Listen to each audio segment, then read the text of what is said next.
Good day mga kabayan. Ngayon magagawa po tayo ng unboxing at simple setup ng ating GoPro Hero8 na kararating lamang po sa ating lingkod. Kaya samahan niyo po ako para sa unboxing ng GoPro Hero8. Tayo na po, subaybayan!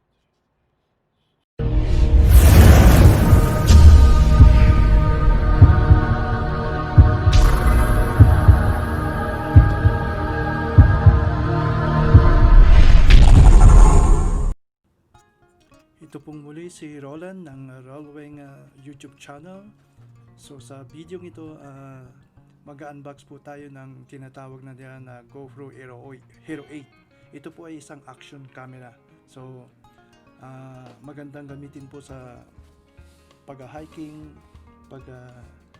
windsurfing at sa mga iba pang action events.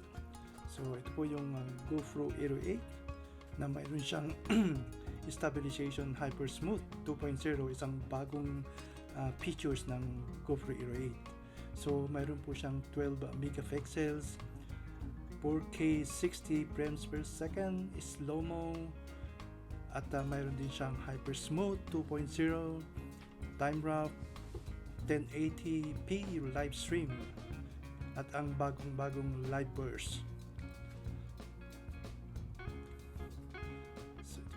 Mayroon siyang 4K 60K, mayroon siyang hyper smooth 2.0 na I think sa Hero 7 hyper smooth lang siya, pero ito may 2.0 siya, so mas advanced po yung pictures niya.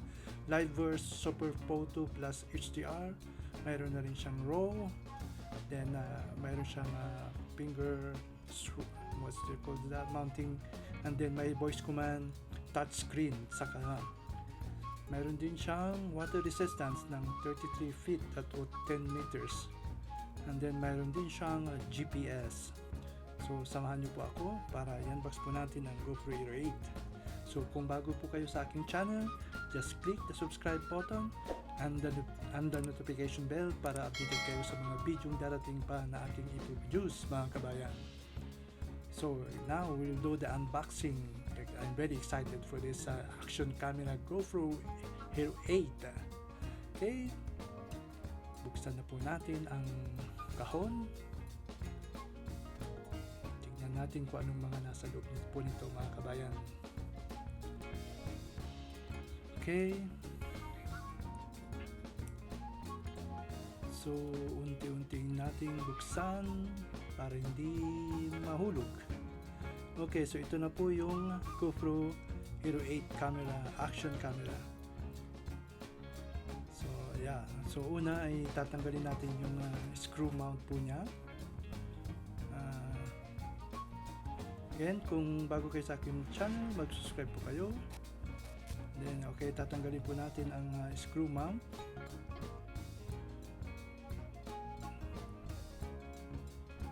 So maganda yung texture ng screw mount niya. It seems like bakal po siya. So bakal siya with yung pati yung hawakan niya is bakal din siya. So very heavy duty ika nga. Okay, then tatabi muna natin to, and then the next, tatanggalin po natin yung mounting niya. So ito po yung protector niya. So tanggalin niyo po ito. Hindi po siya isang part ng accessories niya, kundi nilagay po dyan para protection pag during the transportation of this action camera. Okay, so just squeeze and then pull it so that you can take out this mounting. Yeah, so dyan po nilalagay po yung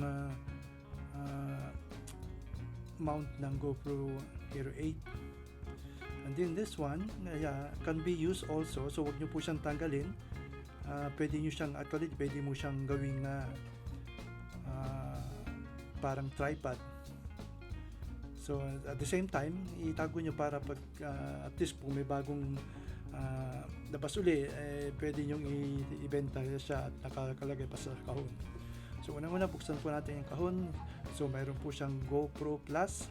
Actually, kung po siya isang subscription wherein pag nagpa-member kayo po dyan is mayroon kayong unlimited cloud at makaka-avail din kayo ng mga iba-ibang 50% ng accessories. So yan po yung procedure on how to dismount. Then different help support in different languages.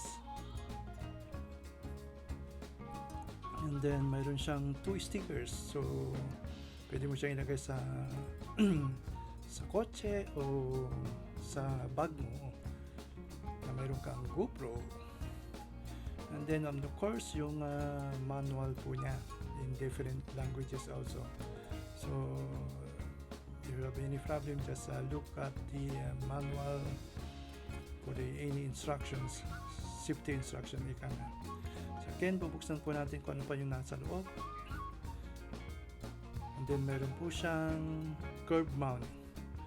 So I think tingnan nga natin itong curb mount na ito. So naka-curve siya, hindi siya flat. So usually ginagamit siya sa mga helmet.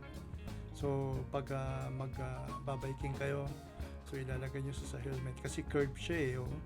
Hindi siya flat. So pag nilagay mo siya sa flat, baka hindi siya masyadong didikit, baka mahulog yung GoPro mo.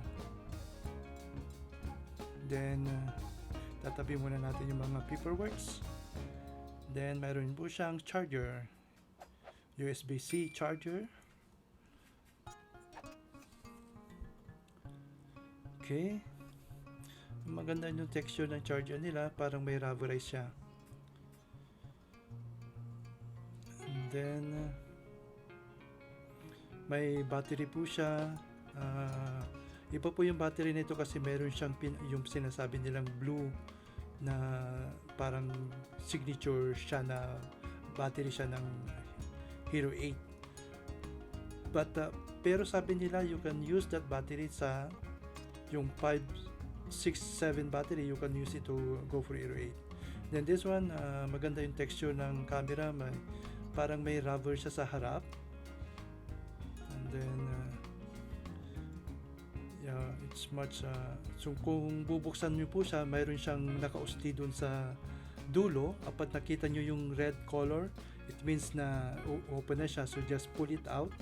So yan po yung lalagyanan ng battery, may charger, at saka mayroon din siyang lalagyanan ng SD card. Okay, so dyan po yung charger, lalagyanan ng SD cards sa gilid, at saka yung battery po. So yan po yung simple unboxing po ng GoPro Hero 8. Sa susunod po, gagawin po naman po natin yung pagsiset up ng GoPro app doon sa ating camera na GoPro Hero 8, para sa ganun po ay makontrol nyo po siya using your mobile phone. So stick around at gagawin po natin yung setup ng GoPro Hero 8.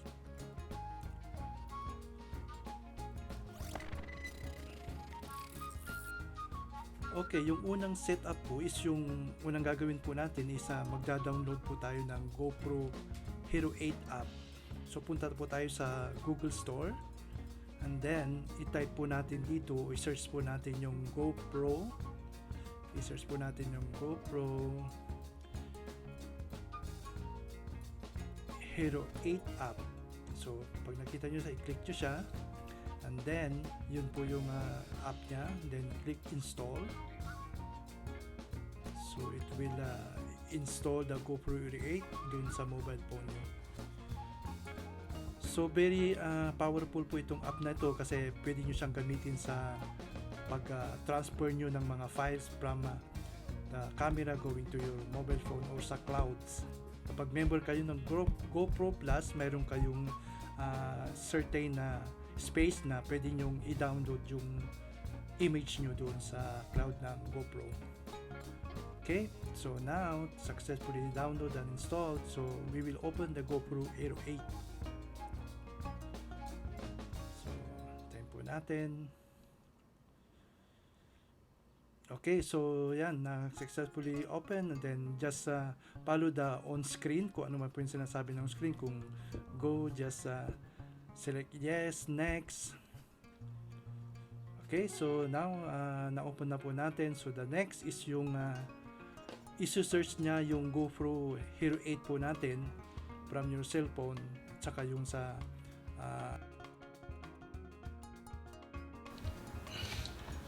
and now we will do the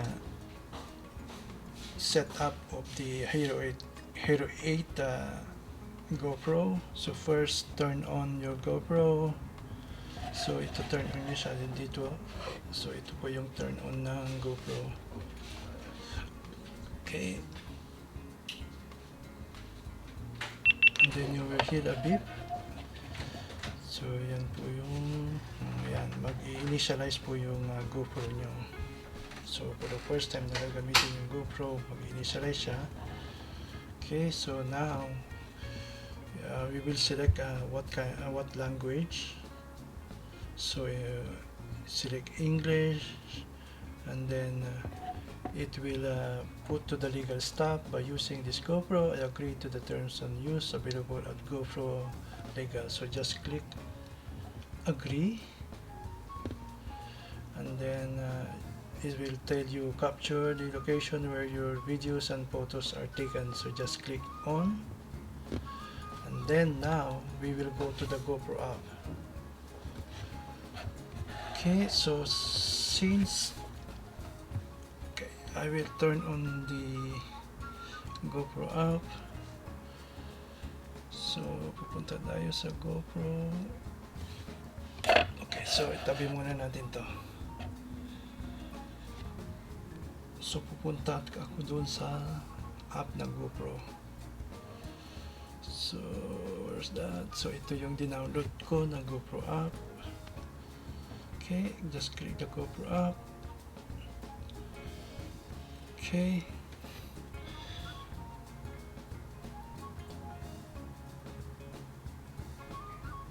Okay, but before that, tignan muna natin kung okay.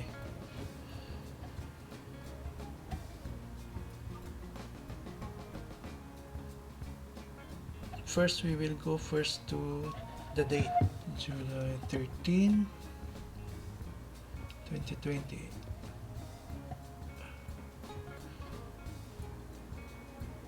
July 12. Oh, meron naman ito. July 13, okay. So July 13, click check, and then the time is, come on, okay, 55, let's see. And then PM, okay, 1:25 PM, let's check, and then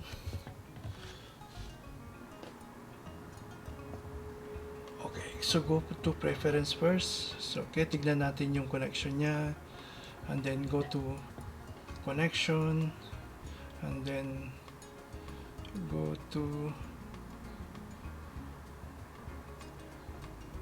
connect device, GoPro app. So pag nakita nyo na yung GoPro apps, so pupunta tayo ngayon dun sa GoPro app natin.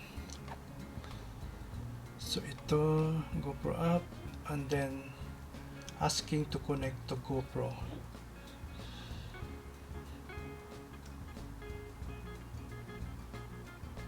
Okay, so connect GoPro, and then enable location. Say it will ask to enable location.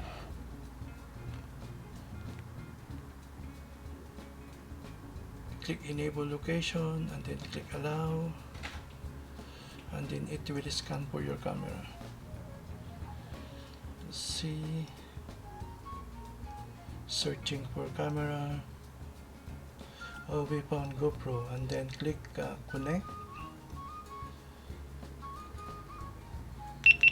Oh, then you will hear a beep sound, and then it will tell you connection successful. So now you can rename your GoPro. In my case, I will rename it like okay, tabi muna natin ito. Okay, so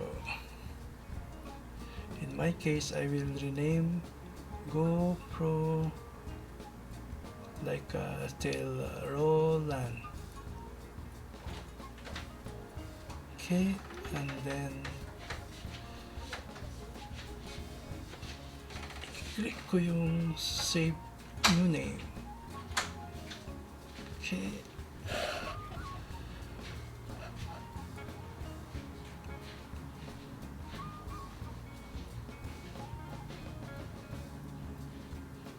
Okay, so na-rename na siya, and then it says your Hero8 block is ready.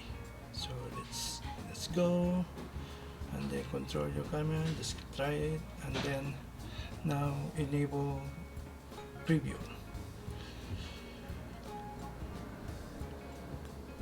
You can click do not show it again, and then get it.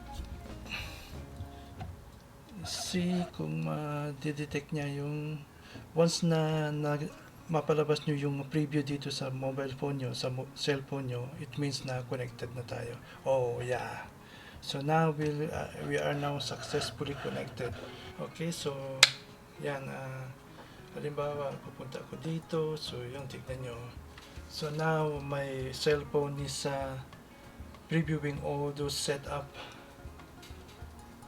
doon sa camera natin, so yung GoPro. So ibig sabihin we are successfully connected. We successfully set up the GoPro app doon sa GoPro Hero8 natin. So again, maraming salamat po sa